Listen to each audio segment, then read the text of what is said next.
Karena kita punya sebuah program yang sangat optimis menurut saya gitu, yang namanya Indonesia Follow Netsing. Sebentar, sabar ya. Jadi Netsing itu kan seimbang. Netsing. Oh ya, sing dalam netnya. Sebentar, saya agak seimbang dalam menyanyi. Synchronize kan, singnya itu tersinkronisasi. Ada bendera putih nggak ya? Saya mau nyerah aja di Indra. Enggak ya, tapi di maksudnya nggak ada kamus, Bu. Nggak ada ya. Saya jarang belajar. Nggak apa-apa. Maksudnya tapi gini, maksudnya artinya emisinya boleh tetap keluar, tetapi kita seimbangkan dengan penyerapannya. Karena emisi gas rumah kaca itu ternyata bisa diserap.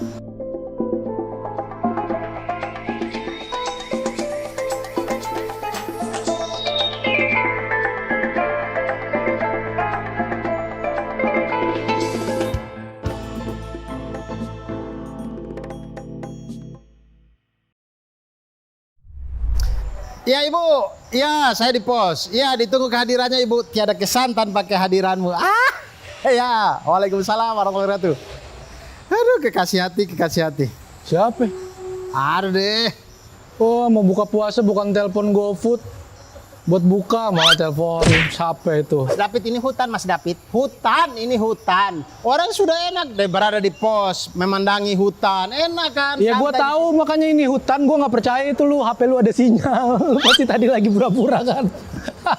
Satelit. Gua aja nggak pernah ada sinyal. Ya tapi kan pemancar sendiri lah. Udah gua lagi pusing. Gua lagi pusing nih. Pusing kenapa? Gua sampai sekarang masih belum ngerti apa yang namanya efek rumah kaca. Untuk lagunya gua nggak ada yang hafal. Mas David, perasaan kita sudah sering ya bicara soal lingkungan, soal kehutanan, masih tidak mengerti saja efek rumah kaca. Coba tanya ke saya. Apa efek rumah kaca?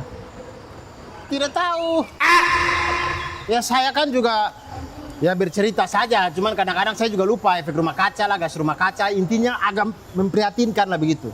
Tapi justru karena Mas David cerita begini, mending kita tanya saja orangnya. Orang tadi saya sudah teleponan kok sama ibunya. Ada di sini dia? Nanti katanya mau datang. Oh, kapan? Ya nantilah, pokoknya kalau ibunya sudah datang nanti baru saya kenalkan. Keburu maghrib ini. Wait, tidak ada jam itu. Tidak ada jam. Saya udah hafal. Orang juga lihatnya tuh begini. Keburu maghrib gitu. Sudah. Ini ngecek denyut nadi, kalau semakin lemes saya udah mau maghrib. Oh iya, masuk akal. Waalaikumsalam warahmatullahi wabarakatuh. Ibu. Siap. Ini Siap. ibu yang saya cerita. Mari Bu. Oh iya, siap. Oh sebentar. Sebentar. Ada kursinya. Oh, nggak usah repot. Ini ya. Tidak apa-apa. Untuk ibu Tidak. saya mau repot juga boleh. Baik. Silakan Bu. Ya, saya di sini boleh. Boleh. Oh juga? iya.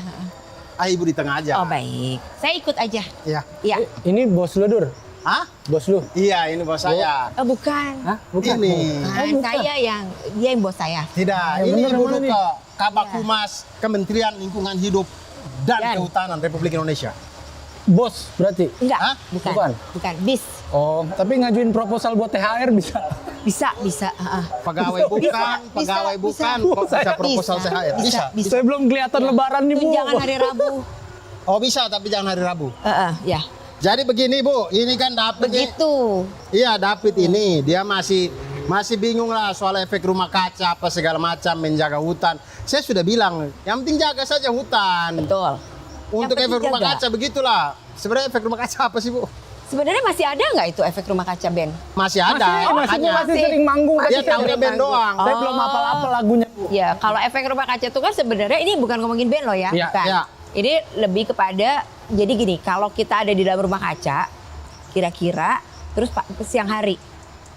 Atau yang paling gampang nih, kita ngebayanginnya kalau di dalam mobil, kan ada kacanya tuh. Ya, Kita di dalam, tapi jangan nyalain AC ya. ya.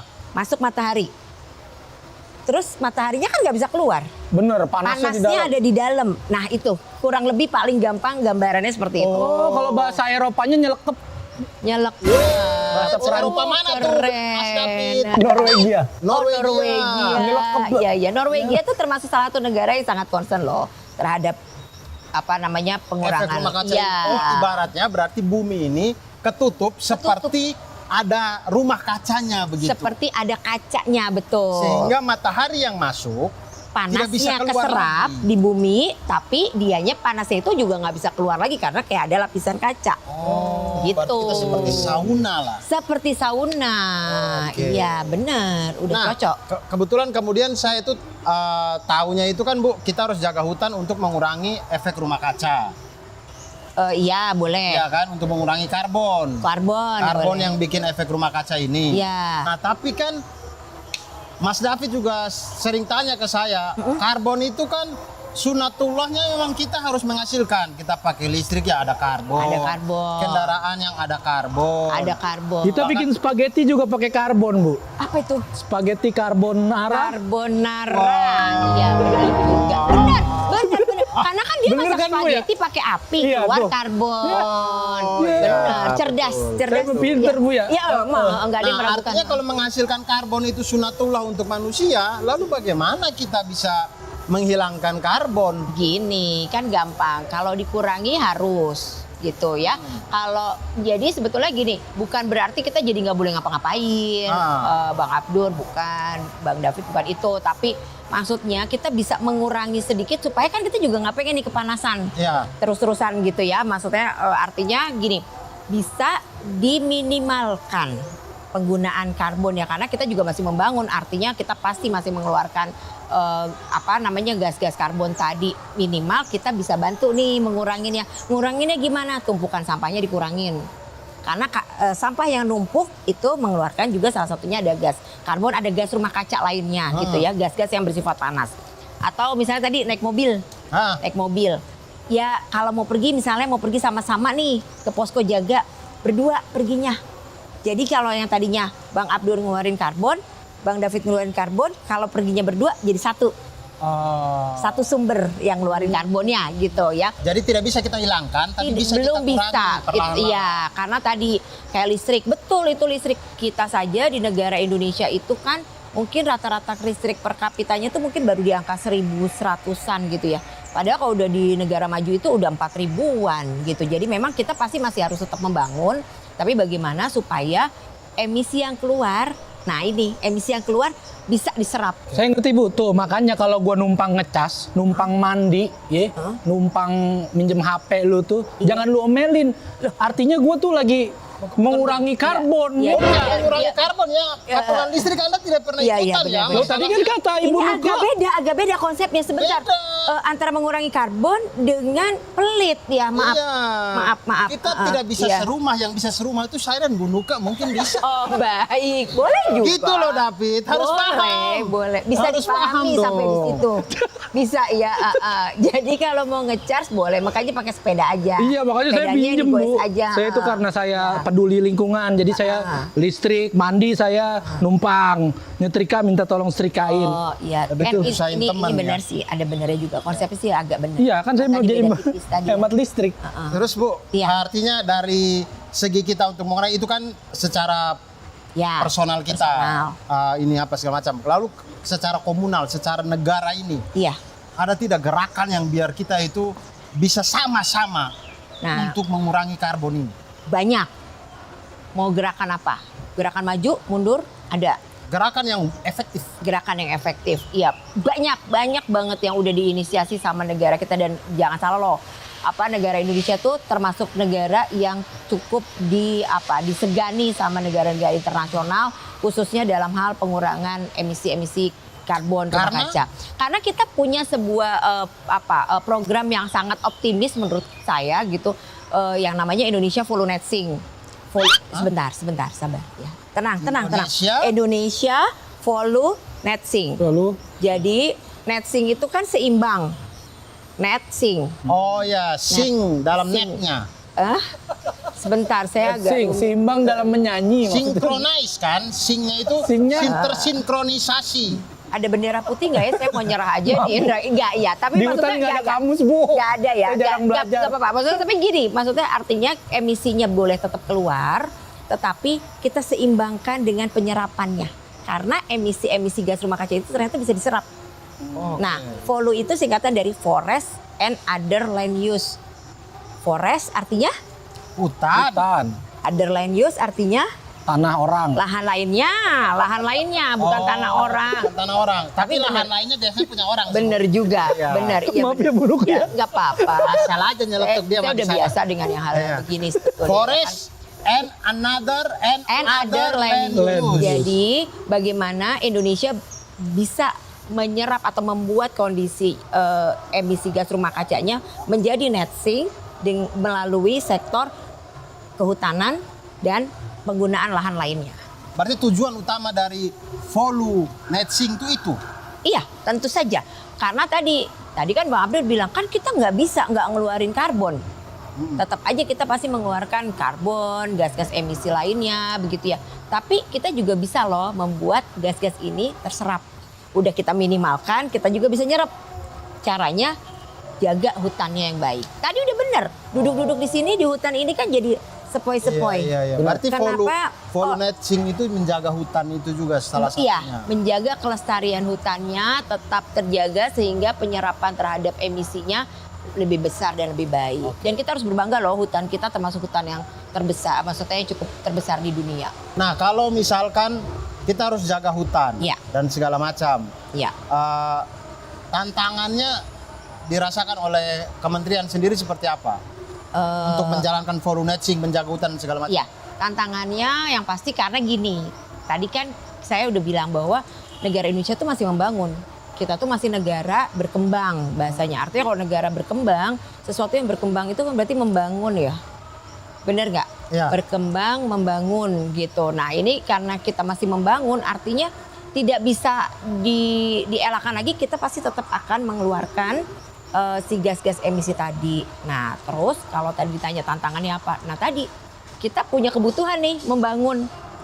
Nah ini menjadi sebuah tantangan bagaimana supaya orang bisa membangun, orang bisa berdaya guna, orang bisa mendapatkan mata pencaharian dan lain sebagainya, tapi hutannya tetap terjaga. Itu tantangan yang paling susah karena yang paling gampang kan gitu, ke hutan, motong kayu, kayunya dijual, duitnya banyak, bener nggak? Tapi bagaimana caranya supaya hutannya tetap terjaga, tapi kita tetap masyarakat itu tetap dapat penghasilan juga, tetap sejahtera dan lain sebagainya. Jadi tantangannya pasti banyak yang pasti pro kontra juga. Maksudnya masih nggak bisa nih, kita masih butuh makan, kita masih butuh, padahal kita juga menyediakan, akhirnya makanya kita mencoba menyediakan alternatifnya, alternatif supaya orang mau ikut menjaga gitu. Dari yang kita tadi yang kata Bang Abdur sama Bang David, kita kan dari skala kecil nih, berarti nggak apa-apa, dari yang kecil nanti mesti menjadi besar. Ada kan yang kecil jadi besar, ada. Tapi kemudian Bu, kalau misalkan kita kan Ya. bercita-cita dong Kok menjadi misal negara yang terus sih maju. dari tadi? Ya. Kok misal terus? Iya, soalnya Yes, dengan Pak Ibu optimis. masih angan-angan kan. Oh baik, Misal nih Bu, kan kita ini kan pasti bercita-cita. ya Kita ini bukan misal, kita tuh pasti bercita-cita Ya. menjadi negara yang maju. pasti. Tapi kalau kita menjadi negara yang maju, kita memproduksi banyak hal untuk kebutuhan dunia apa segala macam, seperti negara-negara Eropa, Iya. jangan-jangan nanti kita jadi tidak punya hutan Bu, kayak Eropa sana itu. Makanya program Indonesia Volu Net Sink ini harus kita dorong, harus kita bantu supaya ini sukses. Itu kenapa kita juga dari Kementerian LHK juga selalu nih menyampaikan kepada publik supaya publik juga mau ikut berkontribusi. Yang paling minim nih Bang Abdur sama Bang David, minimal kita juga bisa sama-sama nyampein untuk melakukan tadi hal-hal yang kecil. Walaupun tadi ya kalau nebeng tuh nggak bagus, tapi ya saling-saling gitu. Kadang Bang David nebeng ke Bang Abdur nebeng ke Bang David, itu. Gantian. Iya, itu net sink itu. Ya, net sink. Ya, Yang saya seimbang. doang. Jadinya seimbang gitu Ya ya. nggak apa-apa setahun ya Bu, setahun saya nih numpang di sini.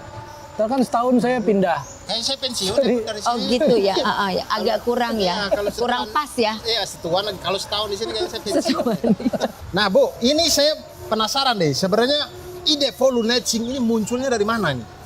Nah, ide Volu Net Sink itu munculnya itu kan namanya tadi Indonesia. Berarti pasti dari negara Indonesia. Dan khususnya nih Bang Abdur, dari Menteri Lingkungan Hidup dan Kehutanan Bu Siti Nurbaya. Dari Ibu Siti Nurbaya. Ibu yang punya ide ini bagaimana supaya tadi, karena tadi keresahannya Ibu juga sama. Kita kan lagi ngebangun. Kalau lagi ngebangun kan tadi sunatullahnya pasti akan mengeluarkan Ya. gas emisi rumah kaca masih akan terjadi. Tapi terus gimana ya? Maka gak apa-apa bukan gak apa-apa, kita ngeluarin tapi kita imbangi dengan menjaga hutannya untuk menyerap lebih baik gitu. Tapi kalau idenya dari Ibu Siti Nurbaya dan ini menjadi kebanggaannya Indonesia harus. di dunia internasional, kenapa namanya bule sekali begitu? Kenapa namanya bule? Karena kita punya komitmen itu sama setara dengan negara-negara internasional lainnya. Jadi kita punya konferensi perubahan iklim gitu, konferensi antar negara, nih ada 100-an lebih negara yang sama-sama berkomitmen untuk menurunkan atau mengendalikan perubahan iklim. Nah, kita adalah salah satu negaranya. Kalau pakai bahasa Indonesia, mereka nggak mudah untuk menerima, memahami. Tapi kayak sama kayak kalau kita sholat, kenapa kita pakai bahasa Arab? Karena supaya seragam, sama semua, pemahamannya sama gitu. Sesimpel itu aja sih sebenarnya. Artinya memang program ini diterima juga sama dunia internasional. Harus bisa diterima 100-an juga. negara itu merasa, wih Indonesia keren. Oh keren, itu udah pasti karena beberapa kali kita ikut konferensi itu dan langsung dihadiri oleh Presiden Republik Indonesia. Itu kita dapat pengakuan dari negara-negara lain bahwa memang ini adalah sebuah program yang istilahnya exit way. Karena kita tadi masih membangun. Karena kita masih membangun, maka jaga deh hutannya supaya tadi net sink tadi itu. Kata kuncinya sih di net sinknya itu seimbang gitu. Ya jadi Indonesia itu dan negara-negara yang lain tadi yang saya sampaikan gitu, itu kan berkomitmen nih. Kalau pernah dengar yang namanya Paris Agreement, pernah dengar mungkin Perjanjian Paris. Iya, boleh perjanjian. Toko roti yang di mall-mall itu, Bu. Paris. Toko roti. Waduh. Paris toko roti. Saya tahu perjanjian Paris itu yang gembok di jembatan itu, kemudian gemboknya itu. Iya. Astaga. Semua boleh lah, semua boleh. Kalau sama saya semua boleh kok. Iya kan? Iya. Ibu kayaknya pasrah banget ya sama kami ya. Enggak, lebih karena sayang aja sih. Iya. Perjanjian Paris, Bu ya. Iya, bukan kalau di Indonesia kan sih lebih kepada bukan perjanjian Paris tapi kesepakatan Paris gitu.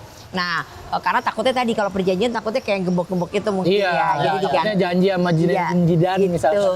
Makanya. Nah, jadi itu negara-negara internasional semua yang tergabung di dalam Conference of Party tadi ya, negara-negara yang ikut bernegosiasi itu menahan suhu bumi itu tidak naik 1,5 derajat. Karena kalau kita hitung seharusnya dengan kehidupan yang biasanya itu suhu bumi itu akan naik lebih dari itu gitu, dan kita bisa ngebayangin akhirnya kutub utara esnya mencair. Iya. Air laut tambah naik. Betul. Maldives itu sudah diprediksi akan hilang. Pulau Maldives itu akan hilang. Begitupun kalau di Indonesia, gak usah jauh-jauh, Jakarta yang di pinggiran lautnya itu udah pasti nanti akan masuk air. Jadi luasan lautnya akan lebih besar daripada garis pantainya maju. Karena es di kutub cair. Betul. Karena panas. Berarti naiknya kalau 35 ke 35,5 masih aman. Masih aman. Tapi baiknya kan kita jangan naikin dulu ya. Tapi kayaknya kalau kan tadi kita masih membangun juga, nggak mungkin bumi ini juga nggak makin panas. Tapi minimal kita tahan di 1,5. Bahkan sekarang tuh kita sudah optimis untuk bisa menahan tidak naik sampai ke 2 derajat itu, kalau bisa tidak sampai seperti itu. Oh ya, karena kalau naiknya misalnya 35 ke 40 sih solusinya paracetamol sih itu. Paracetamol, bener, atau ibuprofen ya. Iya. Ibuprofen juga bisa. Iya, bisa. Tapi untuk DBD nggak boleh ibuprofen. Iya, nggak boleh. Nggak boleh. Yang Kenapa? ada aspirinnya nggak boleh. Kenapa? Istri saya lagi DBD. Nah, ini DBD ini menjadi salah satu contoh juga bahwa bumi kita itu memang sedang mengalami perubahan iklim atau pemanasan global. Karena Aedes dulu aegypti tambah panas. bukan Aedes aegypti-nya yang demam. Tapi kayaknya Bang Abdur yang demam sekarang. Ya, betul. Ya, dulu itu yang namanya daerah puncak kan dingin tuh. Gak pernah dia punya endemik DBD. Sekarang endemik DBD-nya. Artinya dia sudah tambah panas. Iya, padahal tahu dong kalau yang namanya nyamuk gak suka di tempat dingin. bener Bener gak? bener Iya. Itu salah satu contoh nyata bahwa memang bumi ini sudah mulai memanas. Oke. Gitu. Nah, kalau Bu, ini sekarang kan kita keren sekali nih, Volu ini dunia internasional sudah mau untuk mendukung. Kita yakin naiknya insya Allah tidak akan lebih dari 1,5 derajat gitu. Nah, untuk kita dalam negeri sendiri, Bu, bagaimana kerjasama antara pemerintah, pihak swasta, perindustrian dan masyarakat untuk sama-sama biar kita cerdas. Ya, biar Volu ini berhasil gitu. Iya, karena yang namanya program apapun kalau itu tidak didukung oleh tadi yang disebut apa aja tadi? Pemerintah, sektor swasta, pengusaha-pengusaha, mungkin perusahaan-perusahaan, ya sama juga ya, itu masyarakat, Iya, masyarakat. LSM, Oh ya, banyak ya. ibu dan saya. Iya, harus terus berkolaborasi ya. Betul. Heeh. Jadi memang itu udah sangat benar bagaimana menjaganya atau bagaimana menjalin hubungan itu tetap selalu baik. Kayak kita kalau supaya hubungannya baik harus banyak ngobrol, Ya. harus banyak diskusi. Banyak nyamuk nih. Lo mau nggak? Lo mau nggak jalan-jalan dulu dah? Iya, Sana tuh. bener. Jalan-jalan ke sana tuh. Makin panas. Saya yang panas Bu saya. Iya, iya, iya. Saya berasa kagak dianggap. Cari busan apa ikut demo sana? Ikut demo aja dulu di sana. Ya intinya saya sebagai masyarakat juga pengen terlibat Bu. Iya, banyak makanya kita juga KLHK dibantu dengan beberapa kementerian lainnya tentunya, dibantu tadi sektor swasta, dibantu LSM dan lain sebagainya. Pastinya kita terus menyampaikan kepada masyarakat yang tadi terdiri dari berbagai elemen tadi, ayo kita sama-sama mendorong. Tapi sekarang gini, gimana caranya mereka mau kalau mereka aja nggak ngerti apa sih emang Indonesia Volunteering. Makanya Bang David, Bang Abdur mungkin bisa bantuin nih KLHK juga untuk nyampein bahwa ini apa kita harus sama-sama jaga hutan. Kalau menurut saya sih yang paling kita sering lakukan adalah kita mencoba untuk mensimplifikasi, mencoba untuk menyederhanakan pengertian-pengertian itu dan selalu ngomongin aja di mana-mana gitu. Kita punya kanal medsos. Medsos tuh sekarang kan lagi jadi pintu masuk utama ya daripada media-media yang lain gitu kalau Betul, betul. menurut saya. Kita kenalan kan juga kemarin dari media sosial ya. Iya, Ya. betul. Kita kenalan Betul, dari Bu. mana, media apa? Hah? Sekarang tuh lagi Iya. tren yang kayak menara di Italia itu namanya pisah ya. Pisah, benar pisah Bu. Di plesetin jadi pisah. Orang-orangnya pisah ya gitu. Ya tapi kan kita jangan kayak menara di Italia. Betul, betul. Ya. Ya tren di medsos lagi sekarang lagi begitu. Oh iya, tapi mudah-mudahan kita nggak jadi kayak menara di Italia ya, jangan Mudah-mudahan pisah. tidak, Bu. Mudah-mudahan Iya. tidak. Saya siap 800 episode di KLHK sini. Oh baik, KLHK tuh sering banget membuat upaya-upaya nyampein di media-media publik, menyampaikan juga di forum-forum internasional. Ya. Ada banyak loh anak-anak muda sekarang yang kita kirim ke forum-forum internasional untuk menyampaikan yang hal-hal seperti Artinya ini. semuanya kita bersinergi gitu. Harus bersinergi. Nah sekarang nih Bu, ini kan kita harus menjaga hutan. Tapi Ikutan maju aja, tadi dia maju soalnya. kayak orang-orang kayak Mas David ini, Uh-uh. mereka ini pengen banget. Dia ini kemarin-kemarin patok-patok lahan, pengen potong-potong untuk membuka jadi lahan pertanian. Maksud saya, kita ini nggak kontradiksi nggak? Maksudnya kalau kita menjaga hutan, bagaimana lalu dengan ketahanan pangan kita? Ya Bu, saya kalau lapar kan ke hutan saya nyari Makan kayu. kijang, saya nyari rusa. Oh iya. Makan jati, Bu. Makan pohon jati Itu luar lauknya pakai biasa. pelitur. Berburu. Kuat sekali ya badannya ya. Enggak, coba sekarang saya kasih contoh satu. Bang David tahu nggak bahwa kita itu punya kopi paling terkenal loh di dunia. Itu namanya kopi dari Gunung Puntang. Kopi. Gunung Gunung mana? Puntang itu ada di Jawa Barat. Nanti kapan-kapan jalan-jalan sama saya ya. Kita Ya, ke boleh, Gunung boleh, Bu. Puntang Boleh, ya. Bu. Siap, Bu. Kita nyobain kopi Gunung Itu Puntang. kopi Kopi. Jadi paling oke di Indonesia. Bukan Saya hanya di pikir Indonesia. luwak, saya pikir luwak. bukan di Indonesia, di dunia. Itu pernah menjadi salah satu kopi termahal di dunia. Kopi Gunung Puntang itu namanya. Nanti boleh di searching ya. Tapi artinya apa? Masyarakat di sana yang tadinya melakukan tadi pemotongan pohon Eksplorasi ilegal. gitu ya? Ya betul. Mau legal mau ilegal gitu kan. Tetapi sekarang beralih berburu kayak Bang David tadi cerita, makan kijang dan lain sebagainya gitu. Itu semua tidak dilakukan lagi karena mereka punya mata pencarian baru, yaitu mereka menanam pohon kopi. Jadi kan kalau di hutan ini kan kalau dilihat jarak antar pohon kan masih ada jaraknya ya. Ya. Ada. Mereka menanam di antara itu. Di antara pohon ini bisa ditanam kopi. Betul. Dan setiap kan kalau hutan yang baik itu adalah heterogen ya. Pohon-pohonnya tuh nggak satu jenis.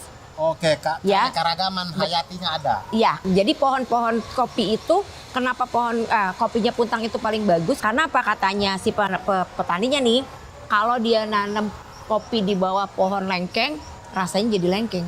Kalau dia nanamnya pohon kopinya itu di bawah jati dan lain sebagainya, itu akan memiliki cita rasa yang berbeda. Jadi sebetulnya nggak perlu khawatir. Kita punya istilah di KLHK ini. Ada punya istilah namanya HHBK. Sebentar, saya tutup mulut ya karena puasa. Ya. HHBK ya. Apa tuh? Hasil hutan bukan kayu.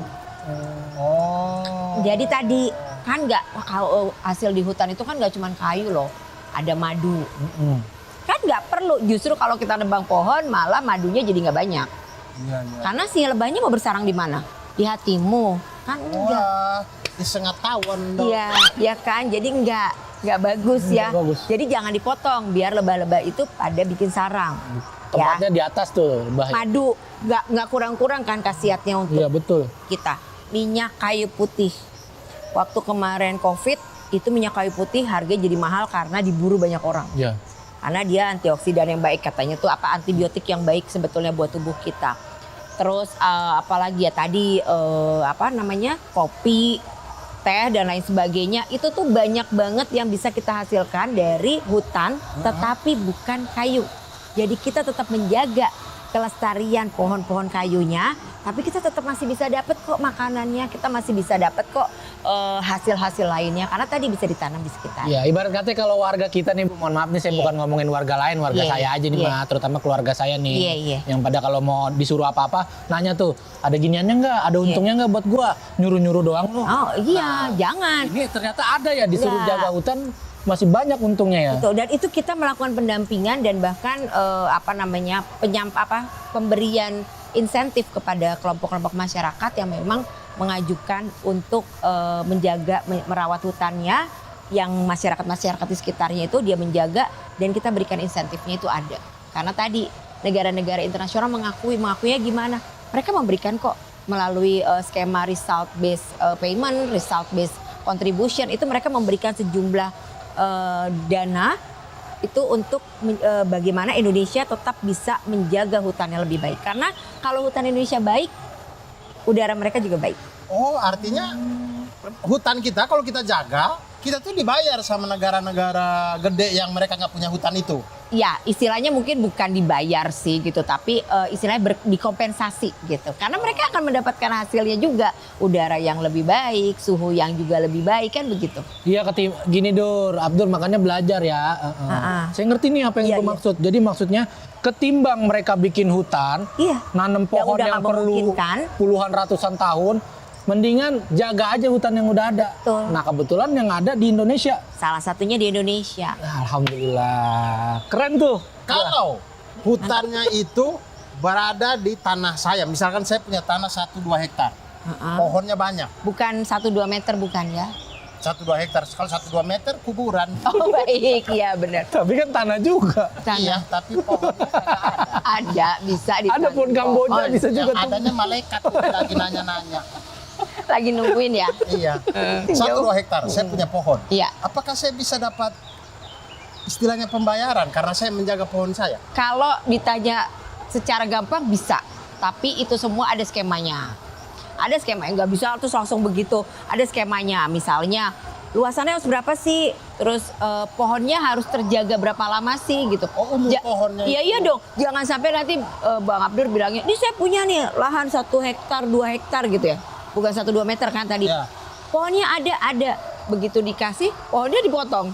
Oh. Nah, itu juga pasti kan nggak boleh. Jadi semua ada skemanya dan yang pasti harus terregistrasi. Ini saya program-programnya keren sekali. Tapi dari bagiannya Ibu sendiri sebagai Humas KLHK ini, Bu, apa saja yang sudah dilakukan untuk menyebarluaskan konsep Volu ini kepada masyarakat luas gitu? Sebenarnya udah banyak, tapi mungkin karena ini adalah sesuatu hal yang masih baru. Karena kalau saya bilang ini tahun 2021 kita cetuskan, maka hitungan untuk Baru 3 komunikasi tahun lah ya. baru dua menjelang 3 tahun lah ya gitu. Sebenarnya udah banyak. Salah satunya nih Bang Abdur, kita kemarin juga selalu rutin dari akhir tahun itu melakukan aksi penanaman pohon serentak se-Indonesia. Se-Indonesia. Se-Indonesia dalam waktu yang bersamaan. Dan itu bisa dipimpin awalnya itu dipimpin oleh Presiden RI, yang kedua dipimpin oleh Pak Wapres, kemudian yang ketiga dipimpin langsung oleh Bu Menteri. Tapi di kesemuanya itu di 30 berapa provinsi kita sekarang? 38. 38 provinsi itu kita lakukan semuanya secara serentak. Serentak. Dan di setiap penanaman itu kita selalu melibatkan yang tadi Bang Abdul bilang. Ada unsur pemerintahnya, ada unsur LSM-nya, ada unsur komunitas, ada unsur masyarakat, sampai anak sekolah tuh ada. Itu wajib. Kita juga kemarin juga sempat membuat yang namanya aksi bersih sampah. Itu juga kita lakukan serentak juga di Indonesia. Artinya dengan kegiatan-kegiatan seperti itu kita berusaha untuk menumbuhkan kepekaan masyarakat untuk tahu, minimal untuk tahu aja dulu ini apa sih gitu. Setelah tahu kan biasanya setelah kenal, tahu, ingin mendalami, memahami dan akhirnya nanti bisa ikut melakukan. menanam pohon sendiri, menjaga Pastinya pohon. minimal menjaga pohon. Dan yang paling ini yang kita juga selalu ajak seperti Bang Abdur dan Bang David, saya juga mengajak untuk minimal menyuarakan sama-sama di media-media yang ada gitu, ke teman-teman, ke lingkup, kan punya komunitas nih pasti ya. Ya, benar. Punya komunitas bersepeda, misalnya punya komunitas Stand up, stand up, berdiri maksudnya ya. wah, stand up komedi sih. Oh iya, stand up komedi. stand up Iya. komedi. Ya, itu Komunitas keren bola, banget. David. Itu keren Ya, banget, komunitas keren. bola. Nah, itu mungkin bisa juga disampaikan. Yuk, kita ada loh yang bisa kita lakuin untuk mendukung ini semua gitu. Tadi, Mima tadi yang bilang tadi juga kan bahwa kita tetap loh bisa sejahtera, kita tetap bisa makan kok kalau kita jaga hutan kita. Benar, gitu. benar. Diceritain ya, banyak-banyak cerita. Iya. Oke. Ya, luar biasa. Masih ada lagi, Bu, program yang lain? Atau Banyak, sudah? sebetulnya masih banyak. Tapi kalau enggak nanti kita nggak buka puasa. Betul Ibu. Iya kan? Enaknya kita cari tajil sih. Iya. Tapi tadi itu teman-teman menarik sekali karena kami tadi sholat Jumat, Bu, di Masjid KLHK sini. Oh ya? Kemudian khotibnya itu luar biasa sekali. Kata khotibnya itu dosa pertamanya umat manusia kepada Nabi Adam alaihissalam. Dosa pertama itu adalah tentang pohon. Makan buah. Iya, jadi tidak menjaga diri dari pohon atau Iya. pohon itu akhirnya kita ini. Artinya pohon itu sangat melekat sekali dengan kehidupan manusia seharusnya begitu. Luar Makanya biasa kita harus ya menjaga Bang pohon. David ya. Sholat Jumatnya pengena ya. Iya, Dian. pengena. Tapi betul. Tadi betul. khotibnya luar biasa sekali. Iya, itu. ya Bang Abdur juga luar biasa, Bang David juga luar biasa. Ibu juga luar biasa sekali. Iya, jadi bagaimana benar jaga pohon itu untuk sumber kehidupan kita selanjutnya. Iya. Terima kasih banyak Bu Nuke. Sama-sama. Jadinya kita mau cari takjil? Mau dong. Boleh, Bu. Iya. Mau dong, Bu. Yang jauh ya nyarinya, Bu. Tapi biar jauh. kita irit karbon kami berdua boleh nebeng Ibu aja nggak? Boleh. Kalau kali ini boleh karena saya kebetulan bawa sepeda.